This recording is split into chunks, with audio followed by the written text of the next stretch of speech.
Boa tarde. Em primeiro lugar, eu gostaria de agradecer às autoridades da Universidade Brigham Young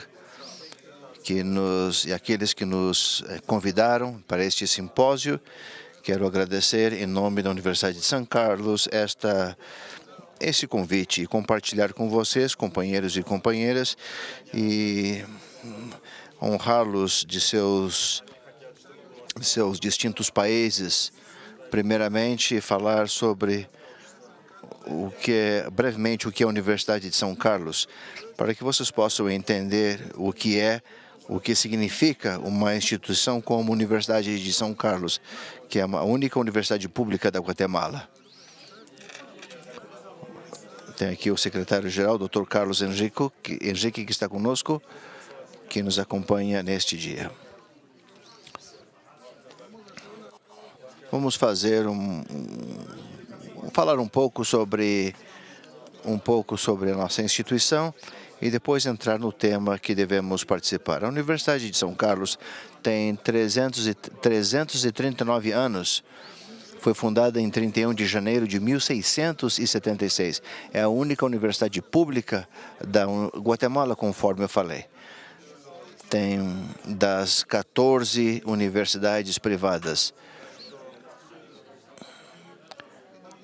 Na Universidade de São Carlos, tem 58,6% de matrículas de educação do país, que conta, como falei, entre as 14.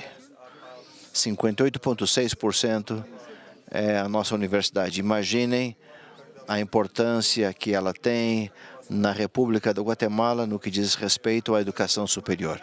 Além disso, atende 80% de todos os estudantes na área de maestria e doutorado. E tem uma cobertura de 20 dos 22 estados da Guatemala. A Constituição Pública da República da Guatemala outorga 2 mandatos constitucionais no artigo 82, que dá autonomia como a personalidade jurídica e em seu caráter como a única universidade estatal, e tem exclusividade de dirigir, organizar e desenvolver a educação superior do Estado e a educação profissional universitária do Estado. E o artigo 84 dá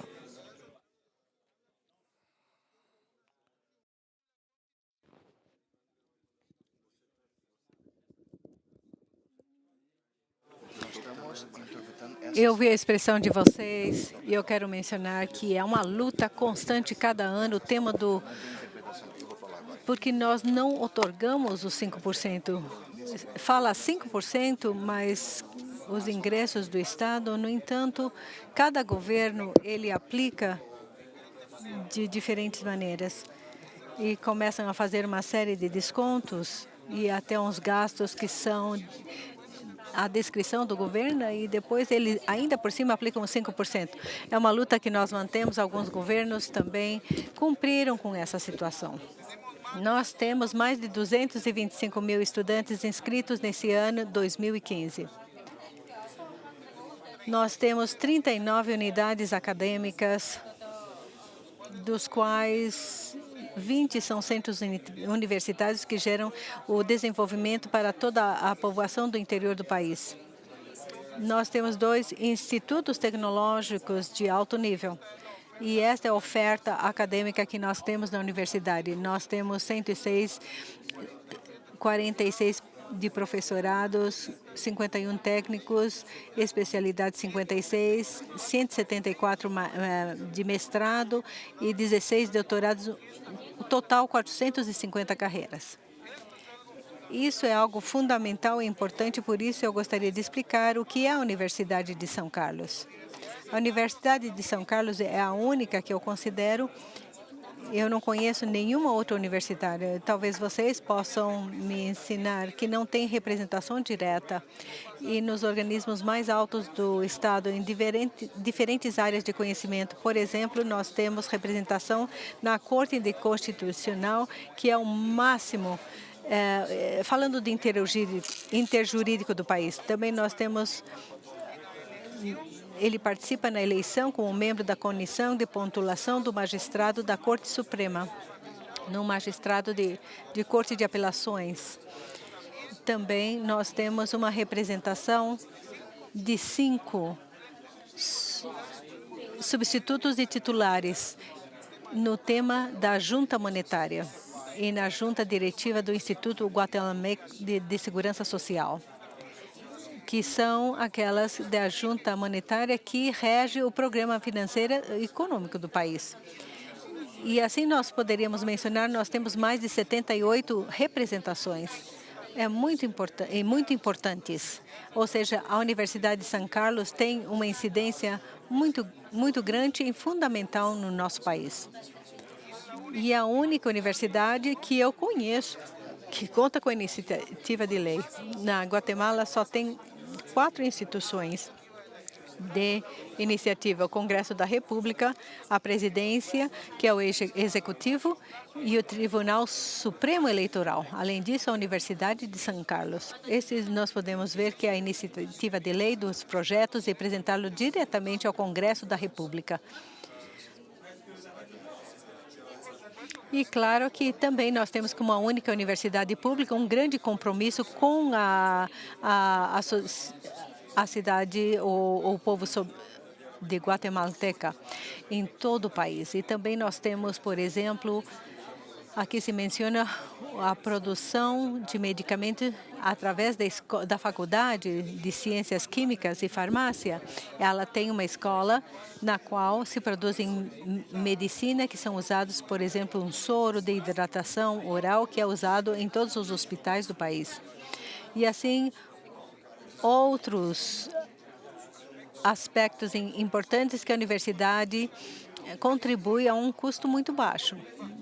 Muito baixo. O soro, por exemplo, numa farmácia se encontra a 12 quetzales. Em dólares seria bem barato, mais ou menos 3. Então, vamos falar um pouquinho, fazer algumas reflexões iniciais ao tema de hoje. Quero começar dizendo que a história de um país, de uma família ou de um grupo social está cheia de controvérsias, que se origina por diversas razões ou efeitos. Isso aconteceu ao ser humano quando se preocupa por encontrar a forma de convivência, a fé e perpetuar-se como espécie, ganhando assim a violência como uma forma de acabar a vida. Aí está a humanidade em crise, sem dúvida. O ser humano é um produto e produtor de cultura, apesar do desenvolvimento do conhecimento, a redução da barreira de comunicação e rota, as ameaças de sobrevivência e produto do domínio de antecipação de múltiplas vulnerabilidades ante fenômenos naturais, experimente grandes desafios quanto à convivência social. O individualismo e o materialismo que existe a partir da conexão do indivíduo à internet, que o abstrai do contexto imediato, mas o vincula com um imenso universo de dados e informações que não necessariamente se converte em conhecimento à mão dos usuários, está levando a relativamente e colocando em dúvida as estruturas da sociedade em particular, assim como das práticas de relacionamento social. Os princípios, os valores, a moral e a ética, até chegar é um produto social, filhos de cada época, do relacionamento humano imperante dos acordos políticos, inclusive das formas de organização social dirigida para satisfazer as necessidades humanas. A humanidade redefiniu a religião, as leis e os sistemas políticos e modelos econômicos ao longo do passo pelo caminho da Terra. Não obstante, em cada período de desenvolvimento humano, o reconhecimento do divino e as normas que ditam a nossa fé orientaram a conduta humana não somente para garantizar a sua subsistência, mas também para buscar um modelo de convivência cada vez mais civilizada. Hoje em dia, o mercado também chegou à evidência empírica. Também é algo muito importante que mostra a proliferação de práticas religiosas que vão de ramificação da Igreja Católica até o vário de seitas que cobraram a vida de crente na era religiosa. Algumas práticas religiosas provêm o individualismo, o egoísmo, provocam a quebra da socialidade, principalmente na área cristã.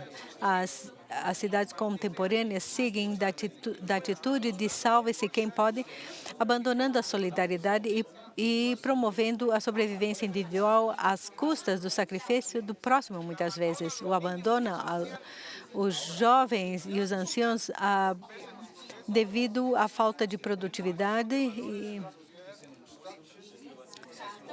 substitui um regime que garantizem a produção do material do social. E o mais complicado de tudo isso, até sobre a dignidade humana.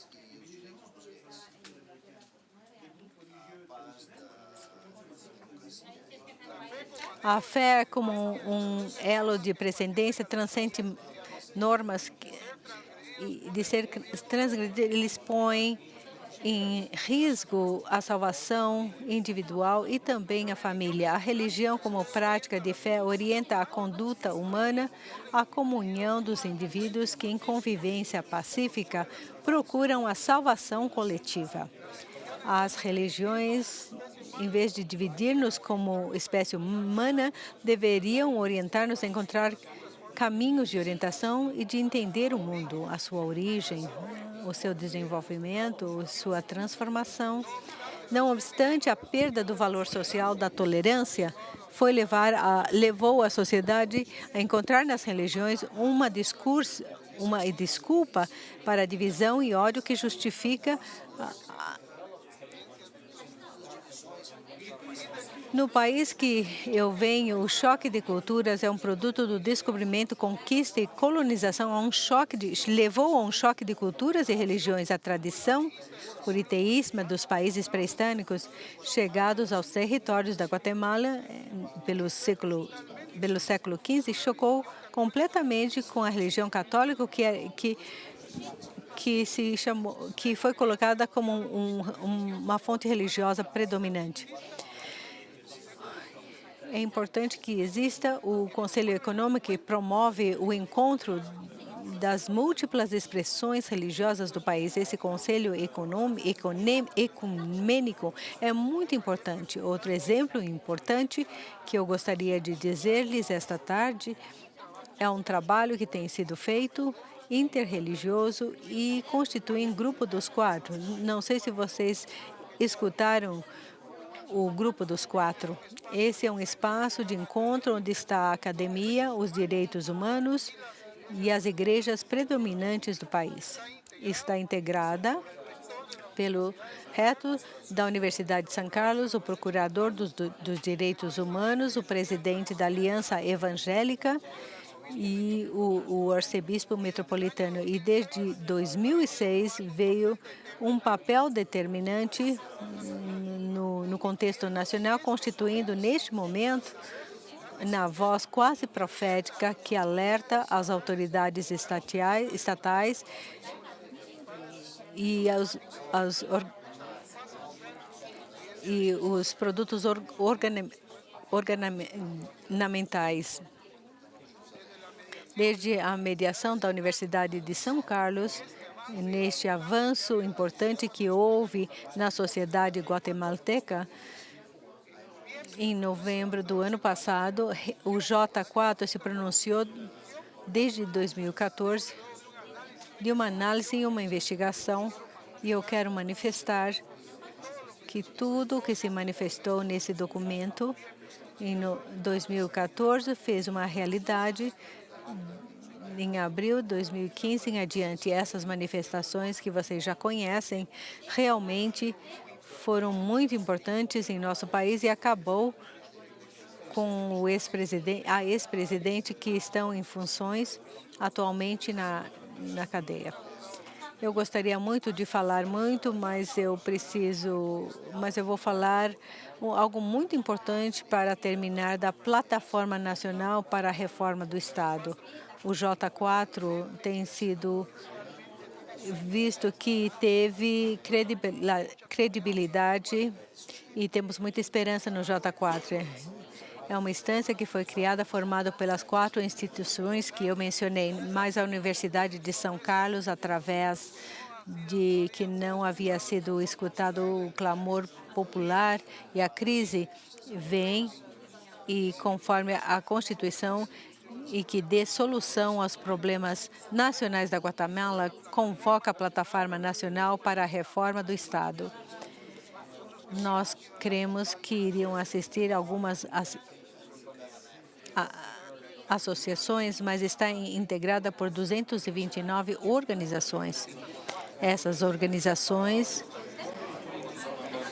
de multissectoral e é legitimamente representada das universidades, colégios profissionais, centros de investigação, igrejas, povos indígenas, setor privado, organizado, cooperativa, organizações estudantais, sindicatos de mulheres, dos indígenas, organizações ambientais, fóruns sociais, 229 organizações dirigidas pela Universidade de São Carlos atualmente.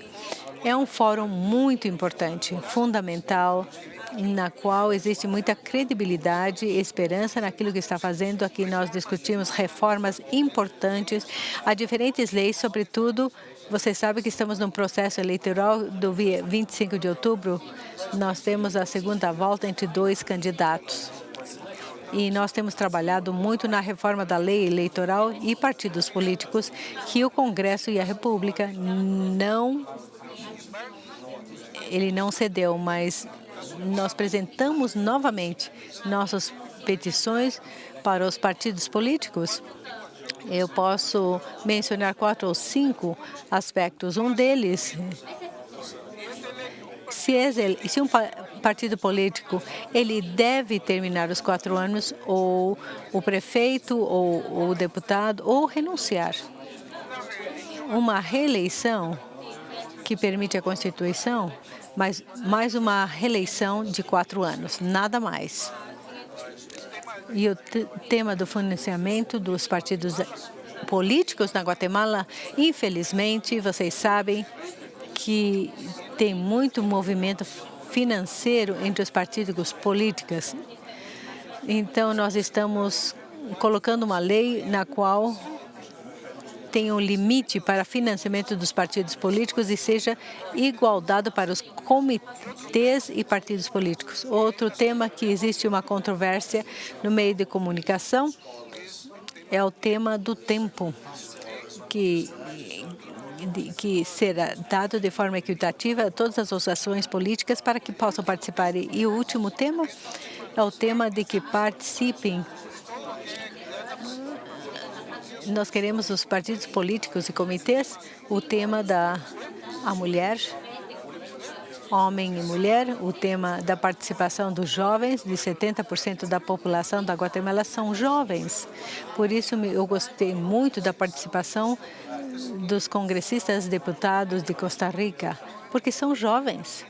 Realmente, o jovem ele é fundamental nessa luta na Guatemala e teve uma participação com muito compromisso e responsabilidade. Estamos propondo uma lei eleitoral de partidos políticos que tiram uma participação importante dos jovens. Então, essa plataforma do Estado vai continuar depois da lei eleitoral de partidos políticos. Vamos propor outras trocas, como a lei de contratação do Estado, que já temos afinal, e vamos apresentar temas como a lei do serviço civil e outros temas que são fundamentais para que realmente, primeiro, existe uma mudança da classe política, que é fundamental. Eu acho que vocês sabem que tudo o que está acontecendo, mas também nós estamos pensando em trabalhar por um país mais justo, um país digno e um país melhor. Muito obrigada.